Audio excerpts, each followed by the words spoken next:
Es un placer para mí estar con ustedes una vez más. El humano es bastante raro. Nos gusta todo lo que nos hace daño. Los refrescos nos hacen daño, pero nos gustan. Sabemos que nos hacen daño. Hay comidas que nos caen, pero malísimas, pero nos gustan. Queremos comerlas. Y hay muchas cosas que nos hacen bien. El ejercicio nos hace bien, pero nos cuesta trabajo hacerlo. Comer saludable.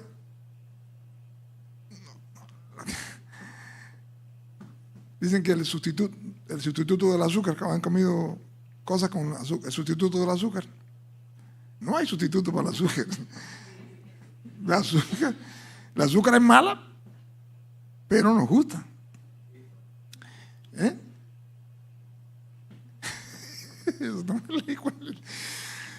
Yo me tomo un refresco, yo no me tomo un refresco con ninguna de esas cosas que le dan, porque creo que es un martirio eso. Si me voy a tomar un refresco con azúcar, y si no, no me lo tomo. Y así nos pasa también con las cosas espirituales. Nos gustan, las necesitamos, pero no las practicamos como debiéramos. Pero gracias a Dios porque podemos hacer un esfuerzo y después nos damos cuenta de lo bueno que era. Y es que algunas personas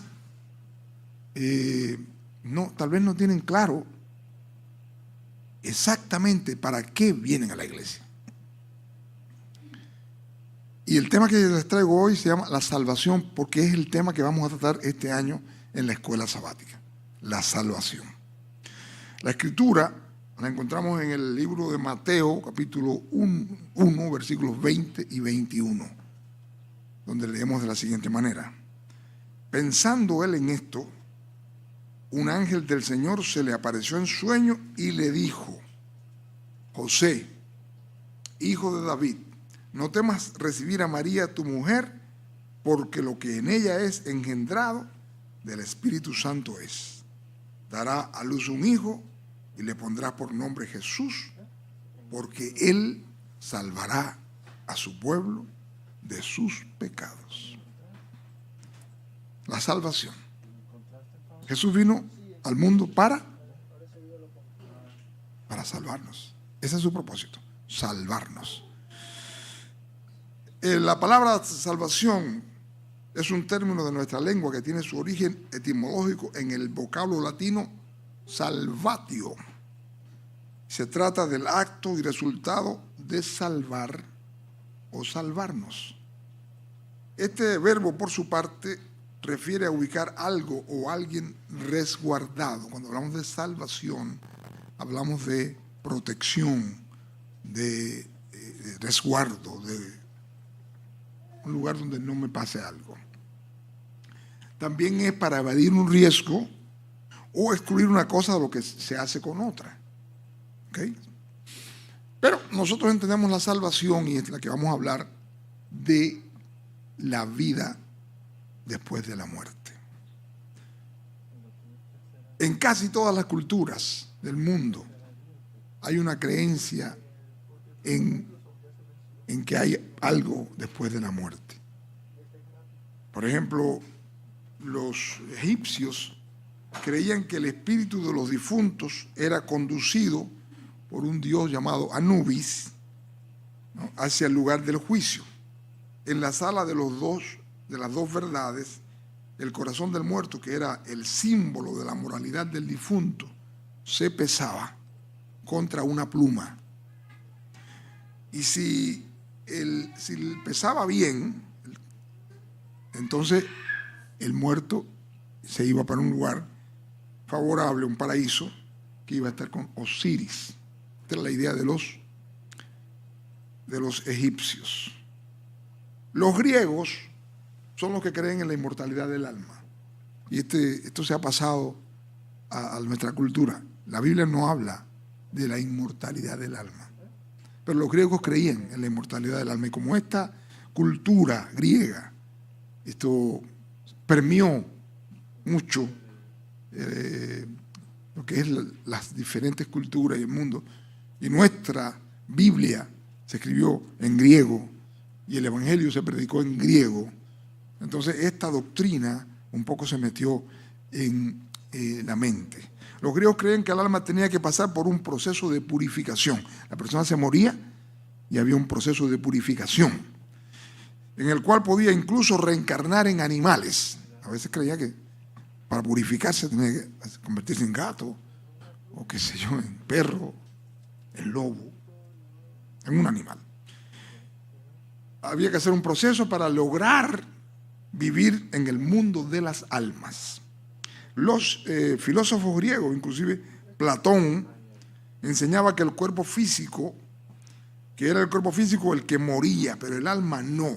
El alma, según Platón, era inmortal, y no solamente, o sea, inmortal, preexistente. Antes que el cuerpo existiera, para él ya el alma existía. El hombre había encarnado y después tenía que morirse. El alma sobrevivía a la muerte del cuerpo y debía ser guiada por la razón para alcanzar la virtud.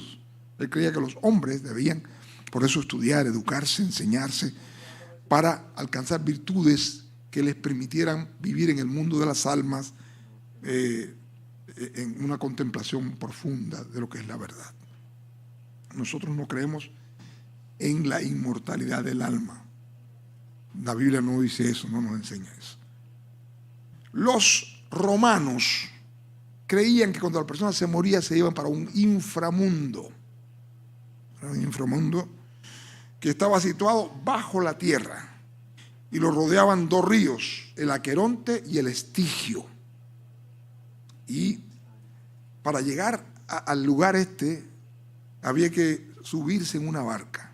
Por eso los romanos, cuando alguien se moría, le ponían una moneda de oro en la boca para que pagara su pasaje. Porque pensaban que si no pagaba el pasaje le costaba mucho más trabajo cruzar el río. No sé si lo podía cruzar. ¿Okay?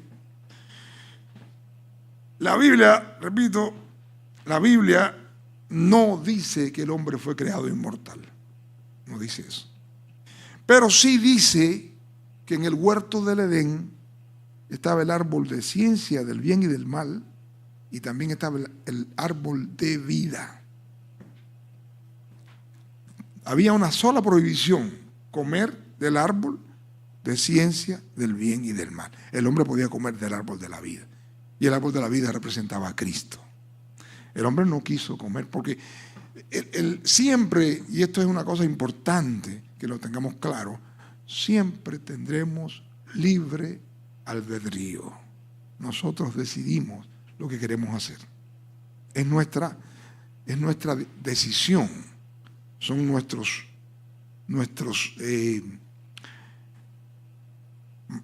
es lo que nosotros deseamos. Dios no nos obliga.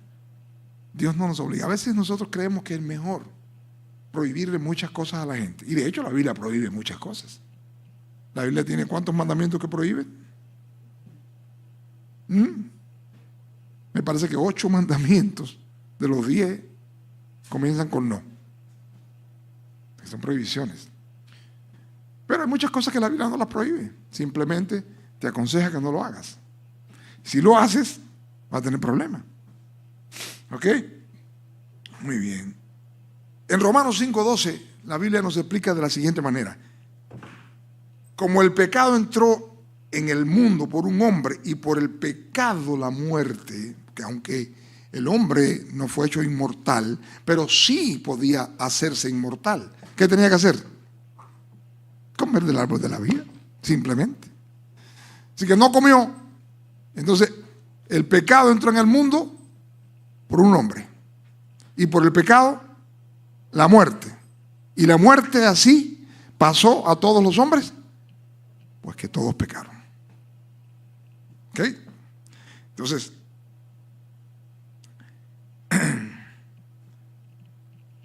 dice, el libro nos va a traer esta idea. Vivimos en un mundo quebrantado. Las heridas del pecado, que son vergüenza, miedo, culpa e ira. Estas son los 4 puntos del pecado: vergüenza, miedo, culpa e ira. no son nuevas, pero siguen latentes en el corazón humano. El problema de los hombres no solo es la muerte, sino las heridas que ha causado el pecado. No vivimos, o sea, todos le tenemos miedo, respeto, ¿no? No miedo, respeto a la muerte. No queremos morirnos. Porque el hombre anhela vivir, porque la vida es un regalo de Dios que a nosotros nos agrada. No queremos morir. Pero además de ese temor a la muerte, está las heridas que nos ha causado el pecado, que son las que más inquietud nos provocan. Cada día nos enfrentamos a una serie de retos bastante difíciles. Los muchachos al estudio, a veces no quieren ir a la escuela, ¿no? Los niños quieren ir a la escuela, usted que tiene bastantes. ¿Los suyos quieren ir a la escuela todos los días o no quieren a veces? A veces no quieren ir a la escuela, no tienen ganas de ir a la escuela. Conseguir y mantener un buen trabajo es un reto diario y a veces no queremos levantarnos para ir a trabajar. Estoy cansado, tengo que ir.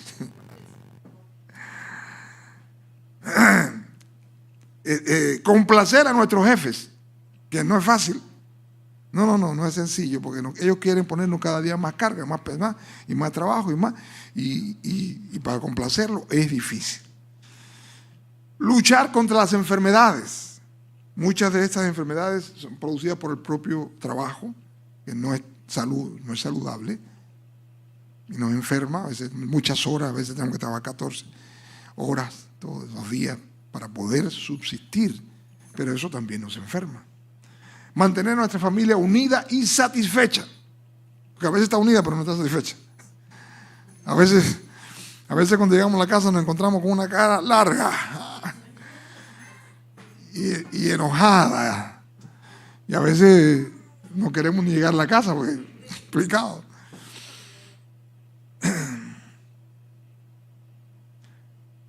También tenemos que evitar caer en las tentaciones que se nos presentan, pero que son trampas para destruirnos. Lascivias, drogas, dinero fácil. Defendernos de los depredadores que nos acechan. Vendedores inescrupulosos, te llaman 20 veces al día. A ver que sí. Y acéptame esta cosa. Y cuando viene a ver, te equivoca, pum, y te clavan. Y te quieren vender una medicina que no sirve para nada, pero te la venden de alguna manera, y que la salud, y que compres esta otra, y ¿cuánto vale? $300. Y la otra, que no me llames más. No, hombre, no. El problema de los hombres no solo es la muerte, sino las heridas de estos problemas, de esta lucha, de esta situación. La Biblia, sin embargo, nos ofrece la salida. La salida. La Biblia tiene una poderosa respuesta para estos problemas. La Biblia dice cómo solucionar estos desastres. La respuesta no está en el esfuerzo humano. Te puedes esforzar todo lo que tú quieras y no lo vas a lograr. La respuesta está en la obra redentora de Jesucristo. Cristo dice: venid a mí los que estáis trabajados y cargados, que yo os haré descansar. Es difícil para nosotros. A veces venimos a los pies de Cristo con nuestras cargas, pero no las depositamos a sus pies, sino que las mantenemos encima de nosotros. Estamos tan acostumbrados a la carga que no la queremos soltar. Y a veces, Señor, espérate, no, espérate, no. Es que yo sé cómo se hace. No, tú no sabes. Yo te voy a ayudar. No, bueno, pero después. El corazón del mensaje del Evangelio es la salvación como don gratuito de Dios. La salvación es gratis. No tienes que hacer nada para alcanzar la salvación. ¿Está bien? Pero ahora, en este tiempo estamos en una cosa, porque esta idea que puede ser muy preciosa, también puede ser engañosa. No tenemos nada que hacer para alcanzar la salvación. ¿Qué es lo que tenemos que hacer? ¿Qué nos pide Dios que nosotros hagamos para alcanzar la salvación? ¿Qué pide Dios que hagamos para alcanzar la salvación? ¿Cómo? Creer, o sea, pedirle a Él, creer en Él, creer, dice la palabra, cree en el Señor Jesucristo y serás salvo, tú y tu casa. ¿Ok?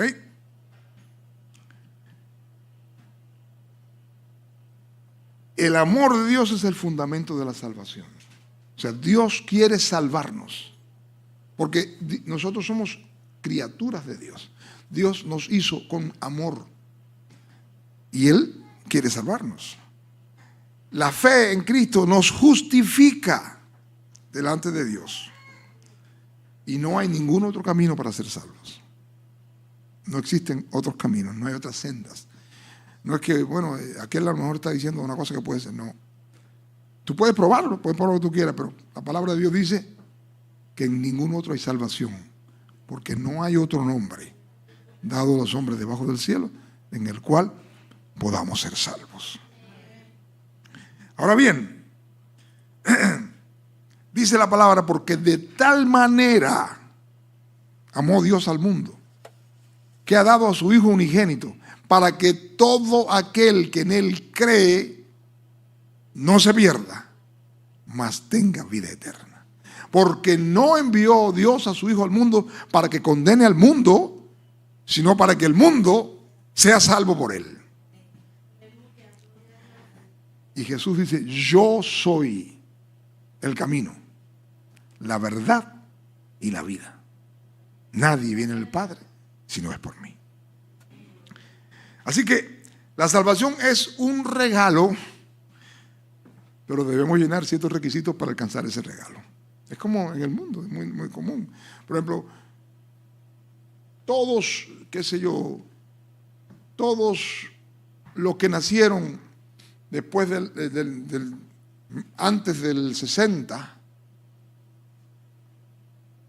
pueden tener Medicare, ¿verdad? Si nací, tú dices, bueno, yo nací en el 62.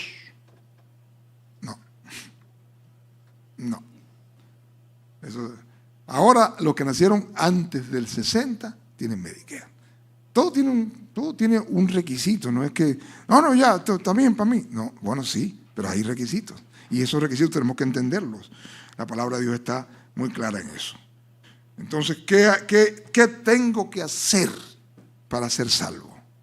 Primero, tengo que arrepentirme de mis pecados. Segundo, tener fe.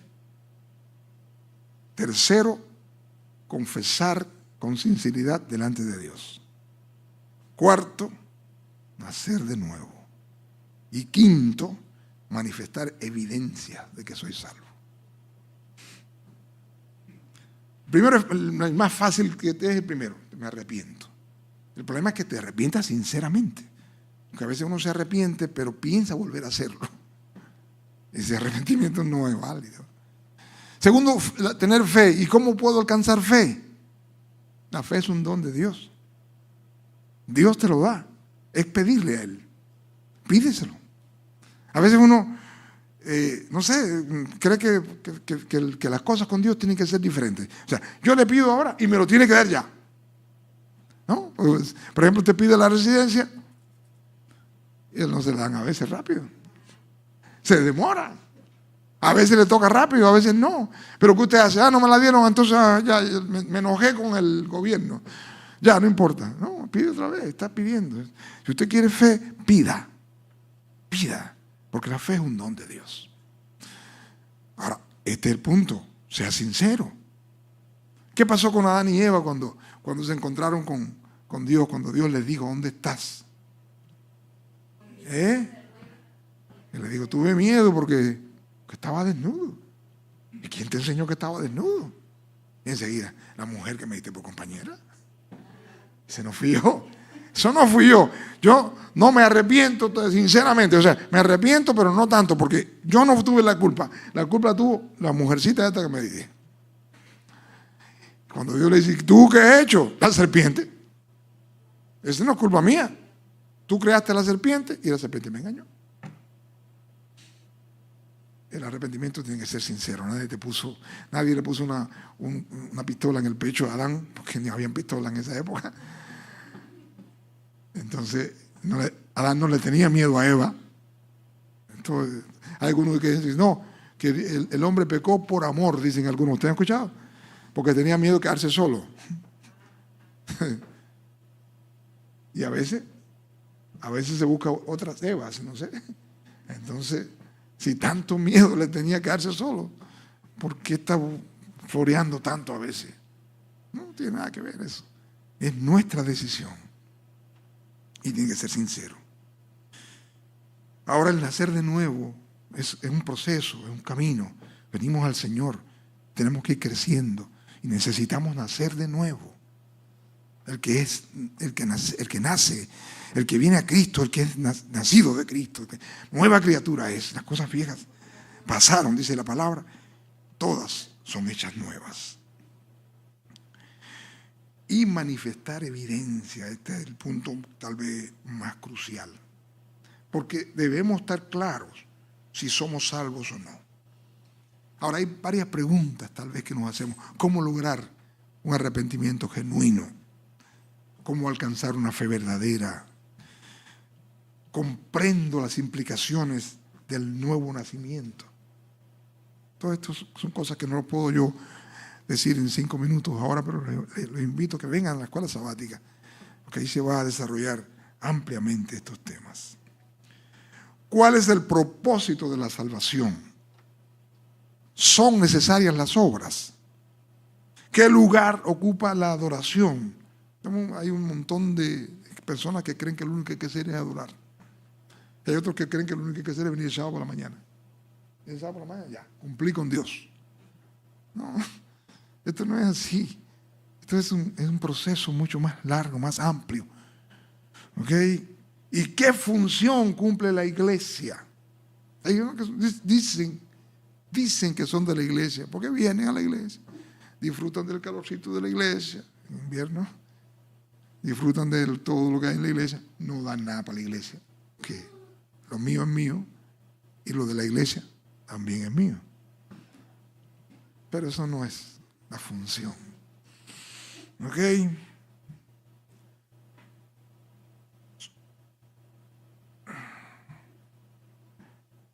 ¿Qué cosas evidencian que efectivamente soy salvo?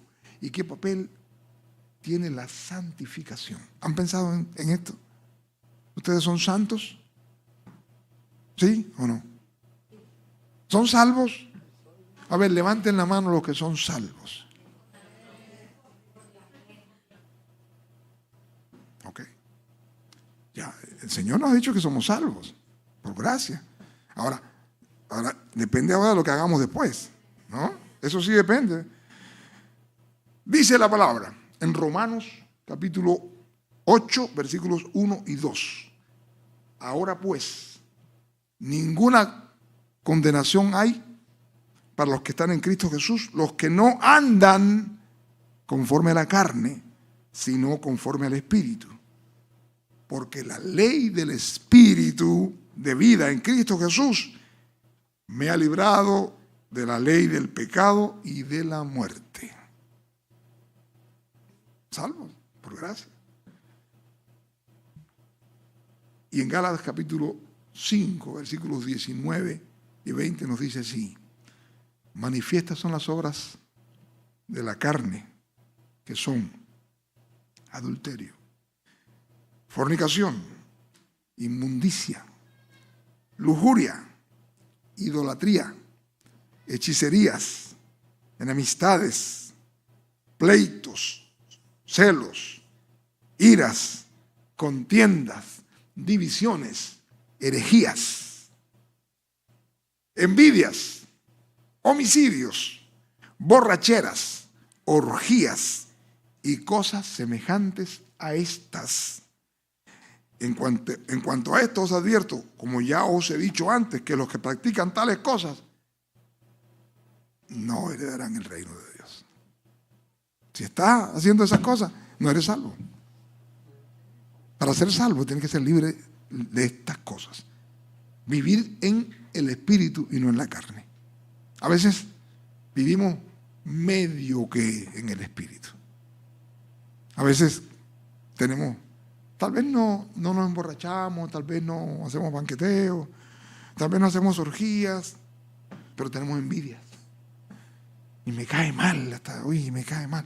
No me gusta verla así. ¿Y por qué ella sí, yo no? ¿Por qué él sí, yo no? No.